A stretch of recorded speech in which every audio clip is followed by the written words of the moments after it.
Joining us tonight on the Ed Show, Vermont Independent Senator Bernie Sanders. Senator, good to have you with us tonight. Who are the winners? Who are the losers? How do you call it right now? Well, the American people are the winners and the Republicans are the big losers. Look, as you've just indicated, Ed, what is amazing at a time of strong political division in America, on this issue, the American people are united. Every single poll that I have seen says that the American people understand that when the richest people are becoming richer and their effective tax rate is the lowest in decades, they've got to pay more in taxes to help us with deficit reduction. Yeah. And we have all of these loopholes out there for corporations so that they can make billions in a year and pay not a nickel in taxes. You got to deal with that as well. And many Americans understand we have tripled military spending since 1997. We're in 2 wars that the American people want out. You got to take a hard look at military spending. Senator, so the Republicans. Go ahead. So Republicans what? So the Republicans who defend these positions of more tax breaks for the rich, they are way out of line with what the average American believes. Well, it's all about revenue to the Republicans, no question about it. But if they had agreed at some level to give up some revenue from the 1% down the road, would that have really brought a fight within the Democratic caucus? Because what was on the table, according to John Kerry, was cuts to traditional programs that millions of Americans for generations have depended upon, and the Democrats, I think, are there to defend them. What about that?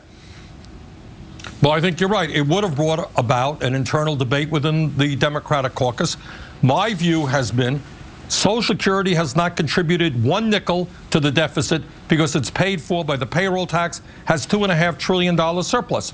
I will continue to fight to make sure that we do not cut Social Security and tell people who are living on $14,000, $15,000 a year, who are getting older, getting sicker, that they have got to be the people that do deficit reduction.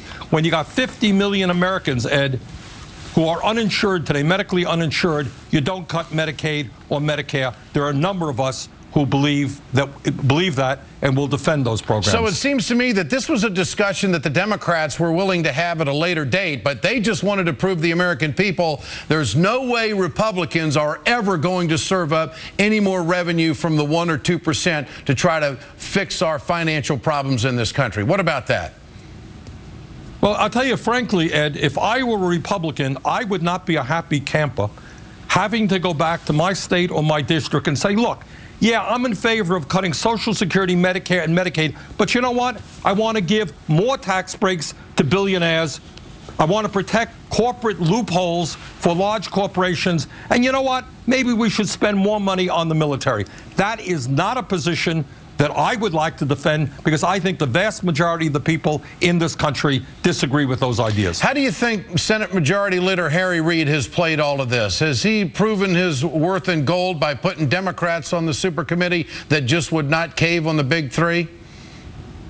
Well, I think Senator Reid has done a very good job in making sure, in fact, that in this instance, Democrats do not cave.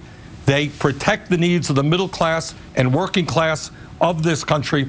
And I think it's the right thing to do from a public policy point of view. And I think he has isolated the Republicans who now have to defend an absolutely untenable position. Republicans say President Obama wanted the super committee to fail. Here's Senator Marco Rubio of Florida. Here it is. I do believe that there's political strategy involved here. And I certainly think the president would like to run against the do-nothing Congress. What about that? You agree with him? No, I don't think the president wanted this committee to fail. None of us wanted the committee to fail. What the president wanted is some justice here. He wanted to do what the vast majority of the American people wanted him to do, and ask the wealthiest people and large corporations who up to this point, Ed, have not contributed 1 nickel toward deficit reduction. That's what the president wanted. He was right. The Republicans on this issue are way out of touch with ordinary Americans. Vermont Senator Bernie Sanders, always a pleasure. Thank you, Senator. Appreciate your time tonight.